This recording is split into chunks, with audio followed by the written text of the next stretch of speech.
വിശുദ്ധ മത്തായി എഴുതിയ സുവിശേഷം അധ്യായം 1 18 മുതൽ 24 വരെയുള്ള വാക്യങ്ങൾ.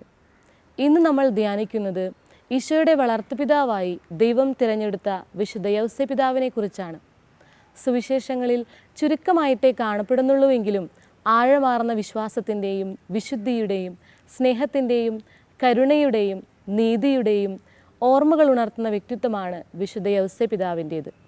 മറിയവുമായി സഹവസിക്കുന്നതിന് മുൻപ് അവൾ ഗർഭിണിയായി കാണപ്പെട്ടത് വിശുദ്ധ യൗസേപ്പിതാവിൻ്റെ മനസ്സിനെ വല്ലാതെ ഉലച്ചു കളഞ്ഞു. അന്നേരവും മേരിയുടെ നിരപരാധിത്വത്തെക്കുറിച്ചാണ് യൗസേപ്പിതാവ് ചിന്തിക്കുന്നത്. എല്ലാറ്റിനും പിറകിൽ ഒരേ യുക്തിയില്ലെന്ന് കരുതുവാനുള്ള വിശ്വാസം യൗസേപ്പിതാവിനുണ്ടായിരുന്നു. നമ്മുടെയൊക്കെ ജീവിതത്തിൽ ഇങ്ങനെയൊരു വിവേകമുണ്ടായാൽ എത്രയോ പ്രശ്നങ്ങൾക്ക് പരിഹാരമുണ്ടായേനെ. ഒരിക്കൽ ഫ്രൈഡ് എന്നൊരു യുവാവ് വഴിയിലൂടെ നടന്നു പോകുമ്പോൾ ഒരു കസേര ഉപേക്ഷിച്ചു കളയാൻ പോകുന്നത് അദ്ദേഹത്തിൻ്റെ ശ്രദ്ധയിൽപ്പെട്ടു. പുരാതനമായ കൊത്തുപണികളൊക്കെയുള്ള ഈ കസേര ഒന്ന് പരിശ്രമിച്ചാൽ നന്നാക്കിയെടുക്കാനാവുന്നതേയുള്ളൂ എന്ന് തിരിച്ചറിഞ്ഞ അദ്ദേഹം ആ യുവാവിനോട് തിരിച്ചു ചോദിച്ചു, താങ്കൾ ഇത് ഉപേക്ഷിച്ചു കളയുകയാണെങ്കിൽ എനിക്ക് തന്നേക്കുക, ഞാനത് ശരിയാക്കിയെടുത്തുകൊള്ളാം. എന്നാൽ അപരിചിതനായ ആ യുവാവ് ആ കസേര തല്ലിയൊടിക്കുക മാത്രമല്ല ഫ്രൈഡിനോട് കോപിക്കുകയും ചെയ്തു. ഈ സംഭവം ഇങ്ങനെ കടന്നുപോയി. ഒരിക്കൽ ജീവിതത്തിലെ പരുപരുത്ത യാഥാർത്ഥ്യങ്ങളുമായി മല്ലിട്ട് അദ്ദേഹം ഫ്രൈഡ് തൻ്റെ ജീവിതത്തെ അവസാനിപ്പിക്കാനായിട്ട് ആത്മഹത്യാ പ്രവണതയ്ക്കായിട്ട് ഒരുങ്ങി നിൽക്കുമ്പോൾ അവൻ്റെ മനസ്സിലൂടെ ഇപ്രകാരം ഒരു ചിന്ത കടന്നുപോയി, ഇത് നീ ഉപേക്ഷിച്ചു കളയുകയാണെങ്കിൽ എനിക്ക് തന്നേക്കുക, ഞാനത് ശരിയാക്കി എടുത്തുകൊള്ളാം. അന്ന് ഫ്രൈഡ് തന്നെ ഉപയോഗിച്ച വാക്കുകൾ ഇന്ന് ദൈവം ഫ്രൈഡിനോട് പറയുന്നതായിട്ട് അദ്ദേഹത്തിന് തോന്നി. അദ്ദേഹം തൻ്റെ ആത്മഹത്യാ പ്രവണത അവിടെ ഉപേക്ഷിച്ചു എന്നതാണ്.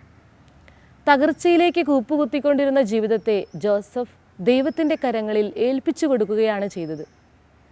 ജോസഫ് ഇതേക്കുറിച്ച് ആലോചിച്ചു കൊണ്ടിരുന്നപ്പോൾ ഒരു ദൈവദൂതൻ പ്രത്യക്ഷപ്പെട്ട് ജോസഫിനോട് പറഞ്ഞു, മറിയത്തെ ഭാര്യയായി സ്വീകരിക്കുവാൻ നീ ശങ്കിക്കേണ്ട. ജോസഫ് ഇതേക്കുറിച്ച് ആലോചിച്ചു കൊണ്ടിരുന്നപ്പോൾ ദൈവദൂതൻ പ്രത്യക്ഷപ്പെട്ട് ജോസഫിനോട് പറഞ്ഞു, ദാവീദിൻ്റെ പുത്രനായ ജോസഫ്, മറിയത്തെ ഭാര്യയായി സ്വീകരിക്കുവാൻ നീ ശങ്കിക്കേണ്ട. ജോസഫ് ആലോചന നടത്തിയത് ദൈവത്തോടാണ്. മറ്റാരോടെങ്കിലും ആയിരുന്നു ആലോചന നടത്തിയിരുന്നതെങ്കിൽ ജോസഫിന് ഇങ്ങനെയൊരു ഉത്തരം ലഭിക്കുമായിരുന്നില്ല. ഗർഭിണിയായ ഒരുവളെ കൂടെ പൊറുപ്പിക്കുക എന്നത് വിഡ്ഢിത്തം തന്നെ. എങ്കിൽ അത് ദൈവഹിതപ്രകാരമാണെങ്കിലോ? ഒരു ഭോഷത്വവും അത്ഭുതമായി രൂപാന്തരപ്പെടാതിരിക്കുകയില്ല. ദൈവനാമത്തിൽ നാം ആരംഭിച്ച പവിത്രമായ ബന്ധങ്ങളൊക്കെ ഒരു ചീട്ടുകൊട്ടാരം കണക്കെ തകർന്നു വീഴുന്നത് എന്തുകൊണ്ടാണ്? നമ്മുടെ ആലോചന ദൈവത്തോടാകാത്തത് കൊണ്ടും ദൈവകരങ്ങളിൽ നമ്മുടെ ജീവിതത്തെ സമർപ്പിക്കാത്തത് കൊണ്ടുമല്ലേ? ഭാര്യയുടെ സ്വഭാവദൂഷ്യത്തെക്കുറിച്ച് കൂട്ടുകാരോട് പറയുമ്പോൾ ഭർത്താവിൻ്റെ അടുത്ത് കൂട്ടുകാർ പറഞ്ഞു കൊടുക്കുന്ന ഒരു കാര്യമുണ്ട്, നീ അവളെ ഉപേക്ഷിച്ച് കളഞ്ഞേക്കുക, നിനക്ക് ഇനിയും മറ്റൊരു യുവതിയെ ലഭിക്കും. ഭർത്താവിൻ്റെ പോരായ്മകളെക്കുറിച്ച് മാതാപിതാക്കളോട് പറയുമ്പോൾ അവർ പറഞ്ഞു കൊടുക്കുന്നതും ഇതുതന്നെയാണ്, നീ തിരിച്ചു പോന്നേക്കുക, നിനക്ക് മറ്റൊരു യുവാവിനെ ഞങ്ങൾ കണ്ടെത്തിത്തരാം, അവനെയോ അവളെയോ സ്വീകരിക്കുവാൻ നീ ശങ്കിക്കേണ്ടെന്ന് പറഞ്ഞു തരാൻ ഇന്ന് ആരും തന്നെ ഇല്ല എന്നുള്ളതാണ്. അതിനാൽ ആലോചനയ്ക്ക് ചെല്ലേണ്ടത് ആദ്യം ദൈവത്തിൻ്റെ സന്നിധിയിലേക്കാകട്ടെ. ദൈവത്തോടു കൂടെ എടുക്കാം നമ്മുടെ ഓരോ തീരുമാനങ്ങളും. ജോസഫ് ദൈവം പറഞ്ഞതുപോലെ പ്രവർത്തിച്ചുവെന്നാണ് സുവിശേഷം പറയുക. നമ്മുടെ ജീവിതത്തിലെ സംഘർഷങ്ങളിൽ ദൈവത്തോട് ആലോചന ചോദിച്ച് ദൈവകരങ്ങളിൽ നമ്മുടെ ജീവിതത്തെ സമർപ്പിച്ച് നമുക്കും വിശുദ്ധമായ സുന്ദരമായ ജീവിതം നയിക്കാൻ സാധിക്കട്ടെ.